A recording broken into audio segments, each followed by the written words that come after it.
주보를 참고할 때 여러분 앞에 교회 소식 전하겠습니다. 우리 교회를 방문하신 모든 분들 주님의 이름으로 환영합니다. 등록 원하시는 분 말씀하시면 저희가 친절하게 도와드리겠습니다. 말씀과 함께 철로 역정 매일 유튜브를 통해 또 홈페이지의 음성을 통해 우리가 나가고 있습니다. 적극적으로 참여해 주시길 바랍니다. 지난 월요일부터 마스크 실내 착용 의무가 해제되었습니다. 그래서 어떤 분은 벗고 계신 분도 있고 어떤 분은 쓰고 계신 분도 있을 겁니다. 그거 가지고 서로 평가하거나 판단하지 마시고 또 각자 주어진 상황이 다르기 때문에 서로 인정하고 또 하시면 되겠습니다. 오늘 오후 찬양 예배는 오이코스 전체 모임으로 드리게 됩니다. 오이코스가 함께 하나 되어 나가는 모습이 얼마나 중요한지 모릅니다. 여러분, 교회는 목사 때문에 되는 것도 아니고 몇 명의 직분자 때문에 되는 것이 아닙니다. 온 성도가 한 마음이 되어서 같은 말, 같은 뜻으로 온전히 합하여 같은 열매를 맺게 될 때 건강한 교회로 성장하게 되고 그 안에서 아이들도 믿음으로 양육할 수 있고 또 성도들의 신앙을 책임질 뿐만 아니라 이 사회를 바꿀 수 있는 영적인 동력을 얻게 되는 겁니다. 여러 가지 분주하고 바쁜 일들이 있겠지만 시간을 내고 마음을 들여서 꼭 오이코스 전체 모임 또 다음 주부터 이어질 오이코스 모임에 참석하시고 함께 은혜를 나누고 사랑을 나누는 그런 시간 꼭 가지시기를 바랍니다. 아울러 2월 신앙도서 추천이 있습니다. 셀 리더 순장 목자 도움서라고 되어 있으니까 리더들만을 위한 책이구나. 그렇지 않습니다. 우리 교회가 지향하고 있는 오이코스의 모든 철학이 이 안에 담겨 있고요. 그러다 보면 리더 역할을 여러분이 잘 알게 되면서 리더의 마음도 헤아리게 되고 서로 마음과 마음을 나눌 수 있는 그런 복된 시간입니다. 100권 정도 저희가 밑에 미리 주문해 놨으니까 1층 사무실에서 꼭 사셔서 꼭 읽어보셔서 우리 교회가 건강한 교회가 되어서 시간이 지날수록 사람은 줄어들고 아이들은 줄어든다고 하지만 여전히 힘있고 영향력 있는 교회로 지역사회를 변화시킬 수 있도록 그렇게 동참해 주시기를 부탁드립니다. 아울러 오톡스 안내인데요. 이 오톡스라니까 좀 어떻게 표현할지 모르겠는데 이 책을 한 장 읽고 또 우리가 기도 제목을 이번 주까지 나눌 텐데요. 서로를 위해서 기도하는 겁니다. 어떻게 하냐면 오이코스 안에서 월요일 날 내일 일과를 읽고 혹은 읽을 수 없는 분들을 위해서 영상을 저희가 유튜브에 제작했는데 영상을 보고 나서 일과 보았습니다. 또 우리 멤버들이 기도했습니다. 카카오톡에 서로 공유하는 겁니다. 이게 좋은 점이 뭐냐면 깜빡할 수 있잖아요. 그런데 나는 깜빡했을 때 다른 사람이 하면 해야겠다 해서 서로 마음을 한 번 더 쓰게 되고 기도하게 되고 그렇게 16일 동안 해보면 정말 다른 것을 여러분이 경험하게 될 것입니다. 뭐 그런 일이 있을까 하지 마시고 한번 해보십시오. 해보면 진짜 하기 전과 많이 달라진 것을 보게 될 겁니다. 적극적으로 참여해 주시기를 부탁드립니다. 아울러 우리가 시니어 예배를 드리게 됩니다. 시니어 예배는 이제 70세 이상 되신 어르신분들이 외롭잖아요. 또 3부 예배 끝나고 집에 가면 심심하시잖아요. 그래서 저희가 매월 세 번째 주는 3부 예배 끝나고 시니어분들을 위한 식사를 따로 마련하고 식사 이후에 함께 모여서 예배하고 서로 교제하고 레크리에이션도 하고 서로를 위해서 기도하고 축복하는 시간을 가지려고 합니다. 매월 세 번째 주 2월 19일에 첫 모임이 시작되니 우리 어르신들 꼭 참석해 주시고 어르신이 아닌 분들도 이 모임이 잘 이루어질 수 있도록 기도해 주시기를 바랍니다. 중고등부 수련회가 금요일 토요일 1박 2일 일정으로 진행됩니다. 이 기간 동안 우리 아이들 하나님을 인격적으로 만날 수 있도록 기도해 주시고요. 작은 도서관 이젠 주일에도 운영하니 도서가 필요하신 분들은 대여하시면 되겠습니다. 봉사자를 모집합니다. 잘 살펴보시고요. 하나님께서 마음을 감동시킬 때 그냥 순종하십시오. 그게 가장 복된 길입니다. 그렇게 봉사해 주시기를 바랍니다. 교우 소식과 사랑의 성미 전합니다. 신수희 집사님 가정에 어머니께서 하나님이 부르심 받아서 장례를 치렀고요. 2부 예배에 참석했었습니다. 그리고 김진영 집사님 우리와 함께 오랜 시간 신앙생활 하시고 하나님의 부르심을 받아서 지난주에 모든 장례 절차가 마쳤는데요. 아내분과 또 두 딸 우리 함께 누님들은 우리 교회 다니고 계시니까 이렇게 오늘 방문했습니다. 손을 들어서 표시하기도 좀 그렇긴 하지만 우리 중간쯤에 다섯 번째 줄에 앉으셨는데요.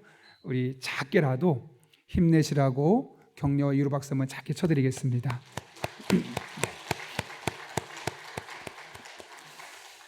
네, 감사합니다.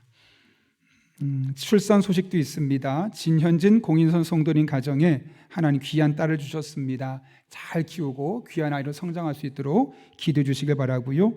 사랑의 성미를 주영수 안수 집사님, 신수 집사님 가정에서 장례 위로 감사를 드렸습니다. 전량 어려운 이웃들을 돕는 데 섬기도록 사용하도록 하겠습니다. 제가 오늘까지 영아부, 유치부, 아동부, 중고등부 교사들을 방문해서 함께 기도하고 축복하는 시간을 가졌습니다. 여러분 20년, 30년 뒤에 우리 교회 교육부서는 어떻게 될까요?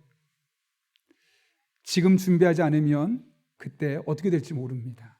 그래서 올 한 해 여러 가지 사역들도 있지만 제가 부서도 방문하고 부모님들도 만나고 설문조사도 하고 또 그렇게 교육부서를 위해서 들어가서 설교도 하고 이런 시간을 좀 가지려고 합니다. 여러분도 같은 마음으로 우리에게 교육부서가 20년, 30년 뒤에도 여전히 든든하게 세워져서 다른 교회 다 아이들 없다고 해도 우리 교회에서는 믿음의 일꾼들이 자라나서 지역사회를 바꿀 수 있도록 마음을 모아주시길 바랍니다. 이를 위해서 제가 미국 교회를 탐방하게 됩니다. 2019년에 원래 계획이 되어 있었던 것, 코로나로 인해서 3년 정도 비용이 다 지불이 되어 있어서 올해 가게 됐는데요. 일정은 길게 되지만 주일 2주 빠지게 되고요. 열흘 정도입니다. 근데 열흘 정도에 8교회를 다니게 됩니다. 그래서 조금 일정이 빠듯한데 제가 갔다 오면서 몸이 축나지 않도록 여러분들께서 같이 기도해 주시면 좋겠습니다. 제가 특별히 가는 곳은 예배와 소그룹과 교육부서를 잘하는 교회들을 8개의 교회를 탐방하길 계획을 갖고 있습니다. 계속 기도해 주시길 부탁드리고, 그래서 다음 주 설교는 장로의 신학대학교 역사신학 교수인 최형근 교수님께서 말씀을 전해주시겠습니다. 참고로 저와 신학대학원 동기 목사님이신데요.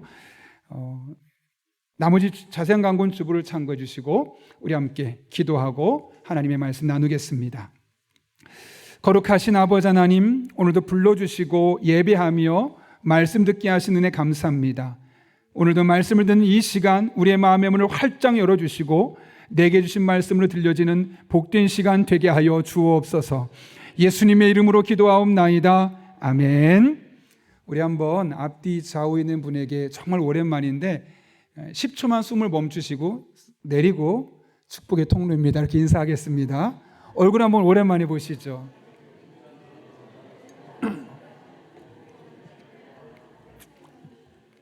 참고로 금기어 있습니다. 못 보던 사이에 늙었네 이러시면 안 됩니다.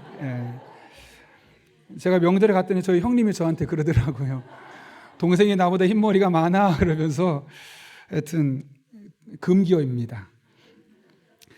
얼마 전에 몇몇 분과 식사할 일이 있었습니다. 식사를 하면서 한 집사님이 이런 이야기를 하더라고요.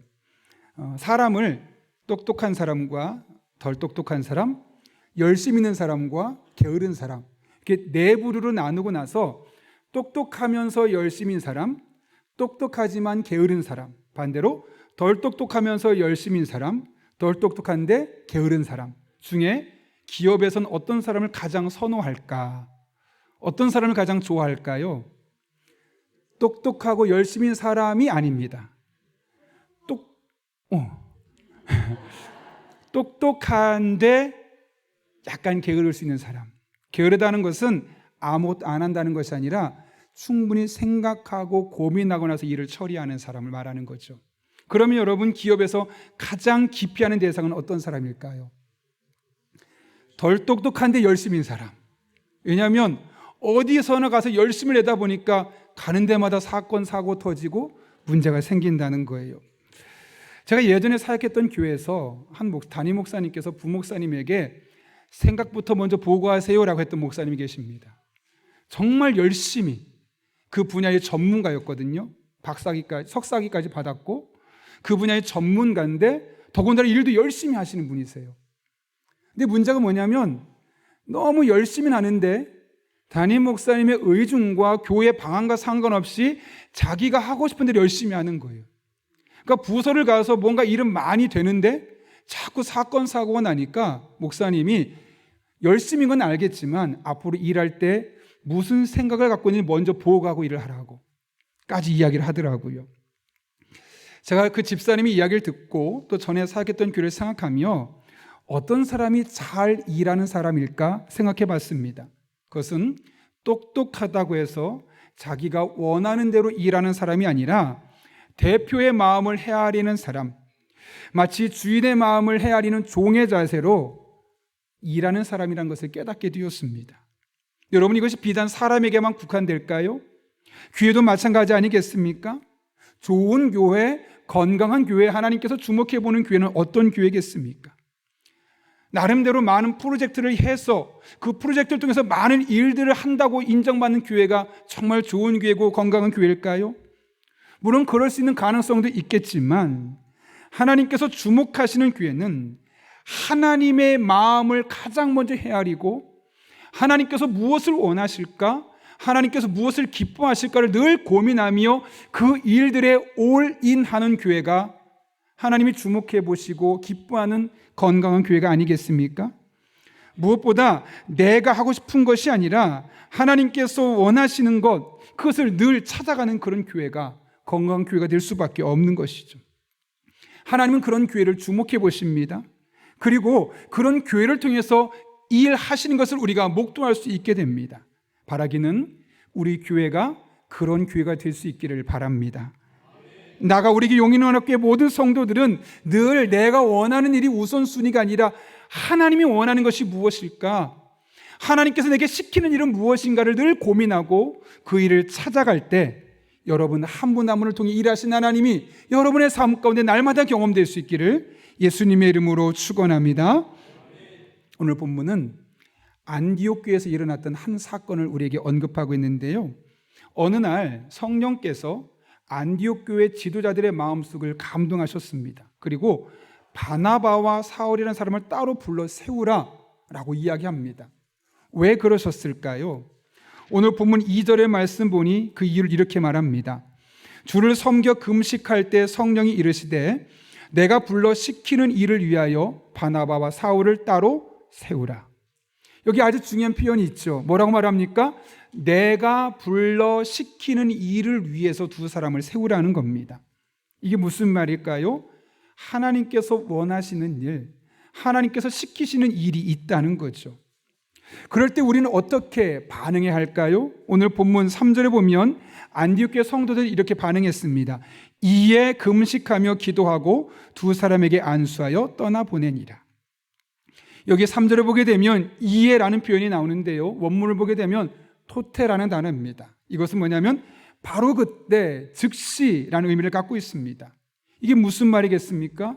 하나님께서 말씀하실 때 고민하지 않았다는 거예요? 지체하지 않았다는 거예요? 곧바로 그 일을 수행했음을 말씀하고 있는 것이죠. 근데 여러분, 이것이 쉬운 일이었을까요? 어려운 일이었을까요? 바나바와 사울이 안디옥 교회에 어떤 존재였는지를 알아야 됩니다. 오늘 이 성경에서 봐서 보면 5명의 2명의 지도자처럼만 보이죠. 그런데 12장을 넘어가서 보게 되면 안디옥 교회가 아예 없었을 때 안디옥 교회에 뿌리가 된 사람이 누굽니까? 바로 바나바와 사울입니다. 두 사람이 말씀을 가르치고 두 사람이 권면하고 상담하는 과정을 통해서 수많은 사람이 몰려들게 되었고, 비로소 그 교회에서 그리스도인이라는 이름이 처음으로 생길 정도로 안디옥 교회가 세워지는 과정 중에 가장 중요한 역할을 했던 사람이 바로 바나바와 사울입니다. 그런데 그 가장 중요한 역할을 했던 두 사람을 뽑아서 다른 데 보내라는 겁니다. 여러분 같으면 그게 쉽게 납득이 되겠습니까? 쉬운 일이 아닌 겁니다. 여러 가지 말들이 나오지 않을까요? 하나님, 다른 사람은 괜찮지만 저 두 사람은 안 됩니다. 우리 교회 얼마나 중요한지 잘 아시잖아요. 아니, 하나님 100번 양보해서 바나바, 사울 둘 중에 한 사람만 데려가십시오. 한 사람은 그냥 남겨두십시오. 이렇게 말하고 싶은 사람도 있었을 것입니다. 또 어떤 사람은 하나님, 지금은 시기상조입니다. 교회가 조금 더 커지고 조금 더 안정되어서 두 분이 없어도 될 만할 때 데려가는 게 가장 합리적인 방법 아니겠습니까? 이렇게 반문하고 싶은 사람도 아마 그 교회 안에 많이 있었을 겁니다. 그런데 여러분, 오늘 본문을 보십시오. 안디옥 교회 그 가장 중요했던 사람을 뽑아가는 과정 중에 이것 때문에 갈등이 있었습니까? 이것 때문에 고민이 있었습니까? 모여서 회의하는 것이 있었습니까? 아니죠. 오히려 지나치다 싶을 정도로 신속하게 결정했습니다. 왜요? 하나님이 시키시는 일이니까요. 안디옥교회 성도들은 하나님이 시킨다면, 하나님이 원하신다면 토를 달지 않았어요. 질문할 필요가 없었고, 오로지 하나님이 원하시니까, 하나님 시키시니까 우리 할 일은 순종밖에 없어라는 마음으로 온 교회가 달려나갔다는 것이죠. 왜요? 하나님이 시키시는 일이니까요. 여러분, 하나님이 시키신다면 다 이유가 있지 않겠습니까? 지금 당장 내가 볼 때는 합리적이지 않고 논리적이지 않고 과학적이지 않아 보여서 왜 그러실까라고 우리는 의문을 던질 수밖에 없지만, 하나님이 아시면 다 이유가 있는 것이고, 하나님이 아실 때는 다 방법까지 갖고 있는 겁니다. 그래서 우리는 토를 달 필요가 없습니다. 질문할 필요 없습니다. 깊게 회의할 필요 없습니다. 하나님이 시키시면, 하나님이 원하시는 길이면 아멘하고 순종하는 것밖에 없습니다. 어쩌면 우리들의 삶에 갈등이 있고 깊은 고민이 많을 때가 있습니다. 물론 어떤 일을 신중하게 하기 위해서 그럴 수도 있습니다.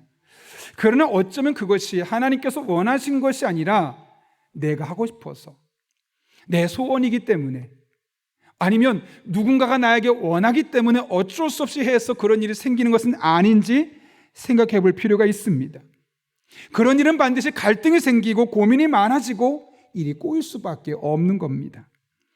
그러므로 여러분, 우리들의 삶에 원치 않는 갈등이 생기고 고민거리가 깊어지고 아무리 문제 해결하려고 해도 해결할 수 없는 문제가 생긴다면, 이것이 하나님께서 원하시는 것인가, 하나님이 시키신 일인가 아닌가를 점검해 보시면 됩니다.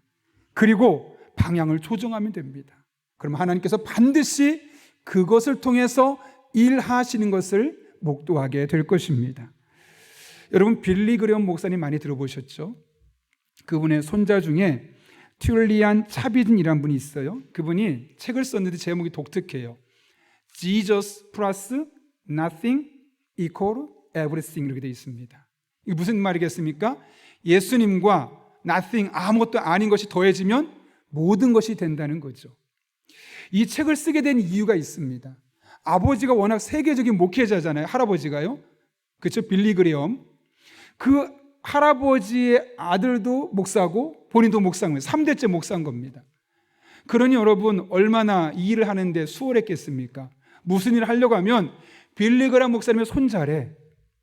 일이 술술 풀릴 수밖에 없죠. 학교 가는데도 어렵지 않고, 큰 교회 가는데도 어렵지 않고, 사역이 너무나 쉽게 진행되는 겁니다. 그리고 그 마음속에 어떤 마음이 있냐면, 내가 우리 할아버지 얼굴을 먹칠하면 안 되지, 그런 마음으로 많은 일들을 해나가는 겁니다. 근데 어느 순간 사람들이 비난하기 시작합니다. 그렇게 하면 안 된다고, 그렇게 하면 더 이상 안 된다고 계속 그런 이야기들이 들어오는 거죠. 처음에는 한두 번 들을 만한데 계속 듣다 보니까 자존감이 낮아지고 목회를 내려놓고 싶을 정도로 너무너무 힘든 시간을 보내게 되는 겁니다. 그 인생의 위기에서 자신의 사역을 돌아봤습니다. 내가 지금 이 펼쳐놓은 모든 사역들은 도대체 내가 왜 했을까? 돌아보니까 하나님이 빠져 있는 겁니다. 할아버지의 이름을 부끄럽지 않게 하려고, 3대째 목사 가문이 있으니 이 사람들이 하는 일은 너무나 귀하고 성장했고 부흥했다는 것을 보여주고 싶어서 정말 많은 것들을 의욕적으로 해놓은 겁니다. 근데 돌아보니까 하나님이 다 빠져 있는 거죠.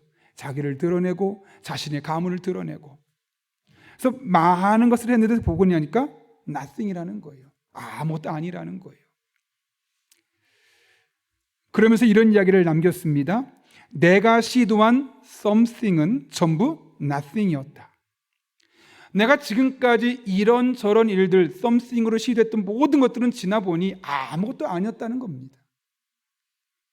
계속해서 말하기를, 나를 내려놓고 예수님만 남았을 때 나의 모든 것은 everything이 되어 있었다. 여러분, 우리는 자꾸 무언가를 시도하려고 합니다. 말 그대로 something, 나를 드러내기 위해서 내가 하고 싶었던 것들, 내 평생의 소원, 우리 부모님이 나한테 원하는 것들, 이뤄내기 위해서 얼마나 많은 것들을 시도하는지 모릅니다. 그러나 그러면 그럴수록 이 모든 것이 nothing, 즉 아무것도 아니었음을 발견할 수밖에 없습니다. 그럴 때일수록 내가 하려고 했던 것들을 내려놓고 하나님 안에서 내가 하고자 하는 이 일이 정말 하나님께서 원하시는 일인가, 하나님 기뻐하시는 일인가, 하나님이 나에게 시키는 일인가를 찾아보고 우리의 삶의 궤도를 조정하게 될 때 우리가 하는 모든 일들은 nothing이 아니라 everything, 모든 것이 됨을 믿을 수 있기를 바랍니다. 여러분의 삶 가운데 이것을 믿음으로 받아들이고 내가 원하는 것을 하는 것이 아니라 하나님께서 원하시는 것, 하나님께서 시키시는 것을 우리들의 삶을 통해 이뤄가는 저와 여러분 될 수 있기를 예수님의 이름으로 축원합니다. 사실 크리스천이라면 누구나 하나님께서 기뻐하는 일, 하나님 원하시는 일을 하고 싶죠. 문제는 이 일을 하면서 이게 내가 원하는 건지 하나님이 원하는 건지를 구별하기가 쉽지 않다는 겁니다. 그렇다면 여러분, 어떻게 이 일이 하나님이 시키시는 일인지 아닌지를 구별할 수 있을까요? 간단합니다. 성령의 음성에 민감하면 됩니다. 그리고 그것은 우리가 일상의 영성 생활에 힘쓸 때 가능한 것이죠. 오늘 본문 1절을 말씀 보십시오. 당시 안디옥 교회 지도자들이 5명이 나오는데요, 보시면 안디옥 교회 선지자들과 교사들이 있으니 곧 바나바와 니게르라는 시몬과 구레네 사람 루기오와 분봉왕 헤롯의 젖동생 마나인과 및 사울이라. 여러분, 5명 있죠. 우리 속담에 그런 게 있어요. 사공이 많으면 배가 어디로 가요? 산으로 가요. 왜 그럴까요? 의견이 다 다르다 보니까 합의점을 찾지 못해서 엉뚱한 데로 간다는 거죠. 한 교회 지도자가 1명이면 괜찮은데 5명이나 되는 거예요. 의견의 일치 보기가 얼마나 어렵겠습니까? 더군다나 이 사람들의 신분을 볼까요? 첫 번째는 담임 목사인 바나바입니다. 그는 유력한 유대인 중에 레위인이었습니다. 정통파 유대인이었고요. 그 뒤에 나오는 사람은 니게르라 하는 시몬이라고 되어 있죠. 니게르는 영어로 따지면 나중에 니그로로 바뀝니다. 흑인입니다. 이 당시 흑인은 종살이하던 사람이고 노예였죠. 그러니까 평생 노예하던 사람이 자유인의 신분이 되어서 예수를 믿고 나서 한 교회 공동체의 5명 중에 한 리더가 된 겁니다. 그 안에 패배의식이 많이 있었을 겁니다. 세 번째 인물은 누굽니까? 구레네 사람 루기오인데, 이 구레네 사람이라는 것은 남아프리카 쪽의 사람입니다. 그러니까 이 사람도 흑인입니다. 대신 이 사람은 종이 아니라 자유인의 신분으로서 이 교회 리더가 될 수 있었던 것이죠. 네 번째는 분봉왕 헤롯의 젖동생 마나엔입니다. 젖동생은 한 어머니에게서 같은 젖을 먹고 자랐다고 해서 젖동생이라고 합니다. 여러분, 헤롯 왕과 왕가에서 같은 젖을 먹었다는 것은 무엇을 의미할까요? 귀족 가문이었고 고생이란 걸 한 번도 해본 적이 없는 이른바 금수저였다는 것을 말씀하고 있는 것이죠. 마지막으로 5번째 사울은 정통파 유대인으로서 기독교인을 탄압했던, 누구보다 열심히 강렬했던 사람입니다. 이 5명이 한 교회 리더입니다. 의견의 일치를 보기가 쉬울까요? 어려울까요? 어려울 수밖에 없는 겁니다. 너무나 다릅니다. 5명이 다 다릅니다. 그런데 다 다른데 이 5명에게 한 가지 공통점이 있습니다. 그것이 무엇입니까? 바로 성령의 음성을 듣고 분별할 수 있는 영적인 능력이 있었다는 것이죠. 오늘 보면 2절의 말씀 보십시오. 주를 섬겨 금식할 때 성령이 이르시되 내가 불러 시키는 일을 위하여 바나바와 사울을 따로 세우라. 여기 2절 보면 성령이 이르시되라고 그랬어요. 근데 여러분, 이 성령의 음성을 듣고 5명 중에 누구는 듣고 누구는 못 들어서 설명했다, 이런 말이 있습니까? 없습니까? 없죠. 굳이 설명하지 않아도 될 정도로 5명이 다 성령의 음성을 함께 들었고, 굳이 코멘트 해주지 않아도 이건 성령의 음성이구나라고 알 수 있을 정도로 5명이 동일하게 성령의 음성을 깨닫는 그런 영적인 지혜와 분별력이 있었다는 겁니다. 그렇다면 여러분, 이 5명은 어떻게 그런 영적인 능력을 갖고 성령의 음성을 분별할 수 있었을까요? 이 5명에게서 발견되는 2가지 특징이 있습니다. 첫 번째로 그들은 무엇이겠습니까? 2절 보게 되면 주를 섬겨 금식할 때로 되어 있죠. 여기 보게 되면 안디옥 교회 성령이 임하게 될 때 그들이 무엇을 하고 있었습니까? 주를 섬겨 금식하고 있었다고 말합니다. 우리 성경에 보게 되면 주를 섬겨 금식할 때라고 되어 있으니까 금식만 강조하는 것처럼 보이지만 원문을 보게 되면 두 가지로 나뉘어 있음을 보게 됩니다. 첫 번째로 그들은 주를 섬기는 자들이었습니다. 여러분, 여기 주를 섬기다라는 단어를 원문을 보게 되면 예배하며 주를 섬긴다는 의미가 담겨 있습니다. 따라서 지금 이 안디옥 교회 사람들이 무엇을 하고 있었다는 겁니까? 예배 드리고 있는 중에 성령의 음성이 그들에게 임하게 되었음을 말씀하고 있는 것이죠. 새 번역을 보면 이 사실을 더 분명히 알 수 있는데요, 새 번역은 이렇게 번역하고 있습니다. 그들이 주님께 예배하며 금식하고 있을 때 성령이 그들에게 말씀하셨다. 여러분, 안디옥 교회는 예배하는 교회였습니다. 아니, 그냥 예배를 드리는 교회 정도뿐만 아니라 예배 드릴 때 성령님께서 말씀하시는 것을 캐치해낼 수 있는 그런 영적인 감각이 뛰어난 교회였습니다. 그럴 정도로 예배에 집중했으며 예배에 진심인 교회가 바로 안디옥 교회였다는 것이죠. 의무적으로 드리는 예배가 아니었습니다. 혹시 내가 예배 드리지 않으면 하나님 나한테 벌 주시는 거 아니야? 겁나서 어쩔 수 없이 두려워 드리는 예배가 아니었습니다. 예배에 진심이었고 그 예배를 하나님 만나게 위해서 온 사람들이었고, 그러니 그 예배 가운데 성령님께서 말씀하실 때 그것을 받아들이고 알아차릴 수 있었던 것이죠. 예배혁명이라는 책이 있습니다. 한 목사님이 본인이 섬기고 있는 교회 초신자들을 대상으로 왜 교회를 나오고 있습니까? 그 출석 동기를 물어봤거든요. 20대 대부분은 친구를 만나기 위해서 혹은 이성 친구를 위해서 온다고 합니다.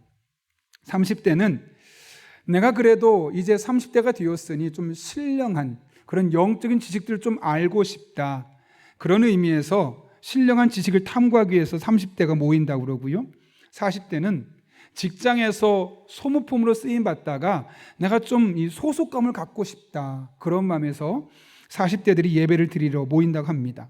50대는 교회에서 집사나 권사나 장로 등의 명예를 갖고 싶어서, 60대는 함께 모여서 대화하고 먹고 마시는 즐거움을 위해서, 70대는 죽고 난 이후에 내 장례식이 그래도 기독교적으로 좀 더 성대하게 이루어졌으면 좋겠다 하는 마음에 참여하는 분들도 적지 않다고 합니다.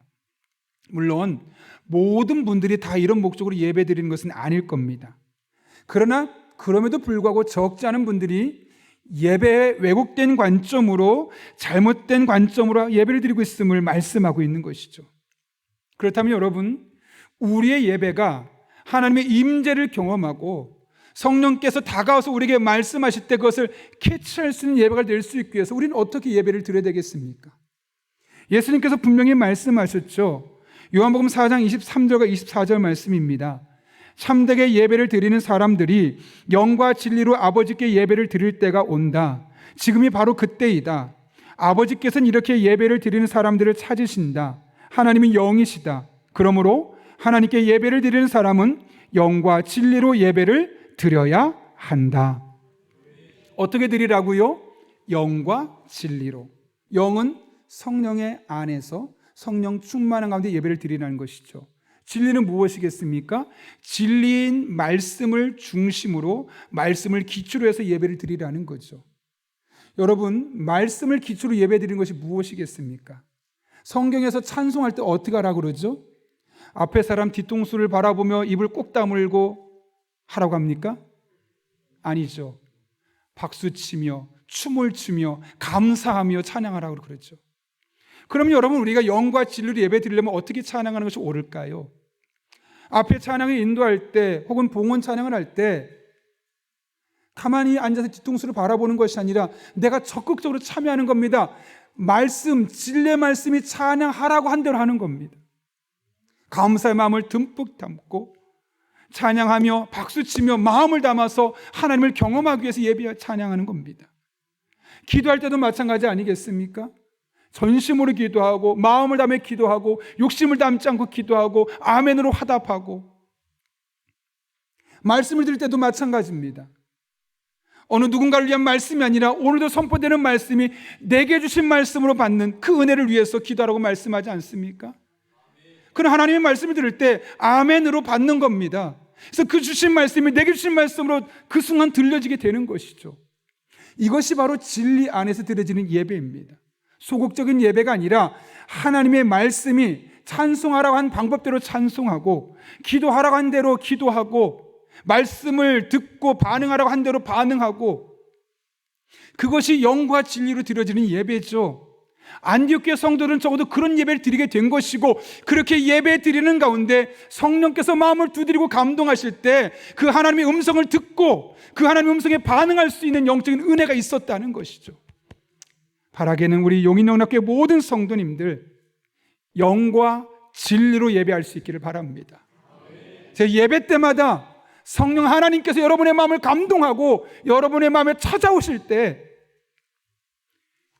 여러분의 마음이 그로 말미암아 은혜가 되고, 그로 말미암아 힘을 얻고, 그로 말미암아 비전을 품고, 그로 말미암아 소망을 품고, 여러분에게 주어진 일상의 삶을 믿음으로 승리하는 여러분 한 분 한 분 될 수 있기를 예수님의 이름으로 축원합니다.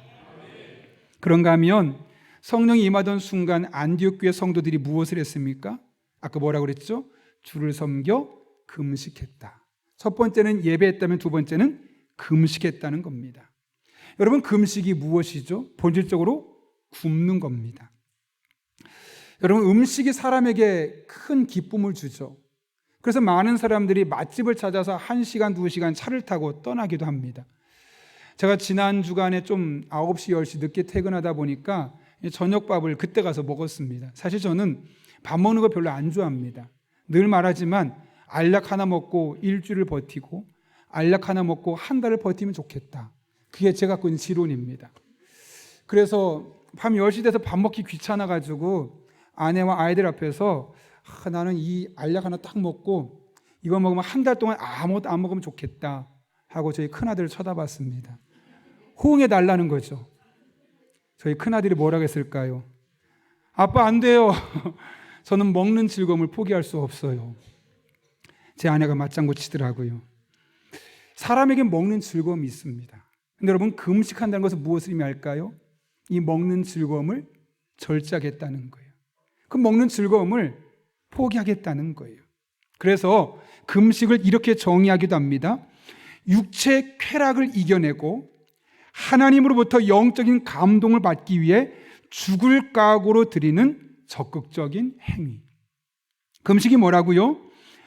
육체 쾌락을 이겨내고 하나님으로부터 영적인 감동을 받기 위해 죽을 각오로 드리는 적극적인 행동. 그래서 존 파이퍼 목사는 금식을 다른 말로 하면 하나님께 굶주린 삶이라고 합니다. 쾌락에 굶주리고 음식에 굶주리고 즐거움에 굶주린 삶이 아니라 그 뒤로 넘겨버리고 하나님으로 굶주린 삶을 사는 것에 금식이 아주 중요한 요인이 된다는 거죠. 근데 여러분, 금식은 단순히 먹지 않는 것이 아니라 성경을 보게 되면 항상 금식과 기도는 짝으로 쌍둥이처럼 따라오게 되어 있습니다. 그래서 성경에서 금식했다라는 말은 곧 금식하며 기도했다는 것을 의미합니다. 오늘 본문도 마찬가지입니다. 그들이 보십시오. 그냥 기도하지 않고 금식하며 기도하고 있었죠. 실제로 이어지는 3절을 보면 그들이 성령의 음성을 듣고 나서 했던 행동도 금식하며 기도하는 것이었습니다. 이에 금식하며 기도하고 두 사람에게 안수하여 보내니라. 설교를 준비하며 오랜만에 존 파이퍼 목사가 쓴 하나님께 굶주린 삶이라는 책을 꺼내어서 읽었습니다. 그 책을 중간중간 발췌해서 읽다가 맨 끝에 부분에 부록을 보는데 우리보다 오래전에 먼저 신앙생활을 하면서 우리보다 깊은 하나님의 은혜를 경험했던 그런 신앙의 선조들이 금식 기도를 하고 나서 받았던 은혜들을 적어놓은 것이 있었습니다. 먼저 존 웨슬레는 이런 말을 남겼습니다. 금식은 기도를 돕는다. 특히 장기간에 걸친 개인 기도에 좋다. 하나님은 금식 중인 종들의 영혼을 즐거이 세상 만사 위로 들어 올리실 때가 많다. 순결의 덕목만 길러주는 것이 아니라 영혼을 진지하게 하고 열성을 품게 하고 양심을 민감하고 여리게 하며 세상을 대하여 죽게 하고 따라서 하나님을 사랑하게 하고 거룩한 천국을 사모하게 한다. 금식 기도가 그냥 내 안에 있는 어려운 문제만 해결되고 끝나는 기도가 아니라는 거예요. 그 금식 기도하는 가운데 우리 마음속에 있는 영혼이 즐거워지고 영혼이 진지해지고 열정이 생기고 부정적인 것, 나쁜 것에 대해서 민감하게 반응하고 세상의 쾌락을 뒤로하고 하나님을 사랑하는 마음이 더욱더 깊어지는 그런 은혜가 금식 기도에 주어져 있다는 것이죠. 존 칼빈이라고도 말하고 프랑스어로 잔 깔뱅이라고 말하는 칼빈이 이런 말을 남겼습니다. 종교회의나 종교법정에서 처리해야 할 신앙 논쟁이 발생할 때, 사역자 선정의 의문을 제기될 때, 아주 중요하고 난해한 문제를 최종 논의해야 할 때, 주의 진노로 역병이나 전쟁이나 기근 같은 심판이 임할 때, 이럴 때마다 모든 시대에 유익한 한 가지 거룩한 관습이 있다. 저는 이분이 참 마음에 이 부분이 와닿더라고요. 이럴 때마다, 이런 크고 작은 삶의 문제도 우리의 삶에 있을 때마다 모든 시대에 유익한 거룩한 관습이 있다는 거예요. 계속해서 이렇게 말합니다. 목사들이 공적인 금식과 특별 기도를 촉구하는 것이다. 목사님들이 금식 기도하는 것, 특별히 기도하는 것이라고 말하지 않습니다. 목사들이 금식하고 특별 기도하는 것은 당연한 것이고, 성도들에게 공적으로 금식할 것과 특별 기도를 촉구할 것이 목회자에게 주어진 사명 중에 하나라는 것이죠. 그래서 저는 여러분에게 촉구합니다. 여러분의 삶에 어떤 어려움이 있습니까? 하나님을 향한 갈망이 사그러졌습니까? 여러분의 만족과 유익만이 눈에 보입니까? 신앙생활하는 재미가 없습니까? 어쩔 수 없이 예배 드립니까? 예배 나왔는데 은혜가 되지 않습니까? 여러분의 삶에 꼬인 문제가 있어서 그렇게 해결해 보려고 오랫동안 노력했지만 아무리 노력하고 노력해도 그 끝이 보이지 않고 답이 보이지 않습니까? 금식하며 특별히 기도해 보십시오. 금식하며 특별히 기도해 보십시오. 아멘 하셔야 됩니다. 지적으로 동의하는 것이 아닙니다. 해보십시오. 일주일에 아침만이라도 하나님께 금식하며 여러분의 삶에 있는 이 다양한 산적해 있는 문제들을 가지고 와서 하나님께 맡겨보십시오. 하나님께서 여러분의 문제를 해결해 주실 것입니다. 여러분의 곤란한 문제 가운데 개입하여 주실 것입니다. 여러분의 삶을 놀란 길로, 선한 길로 인도하시는 하나님의 은혜를 경험하게 될 것입니다.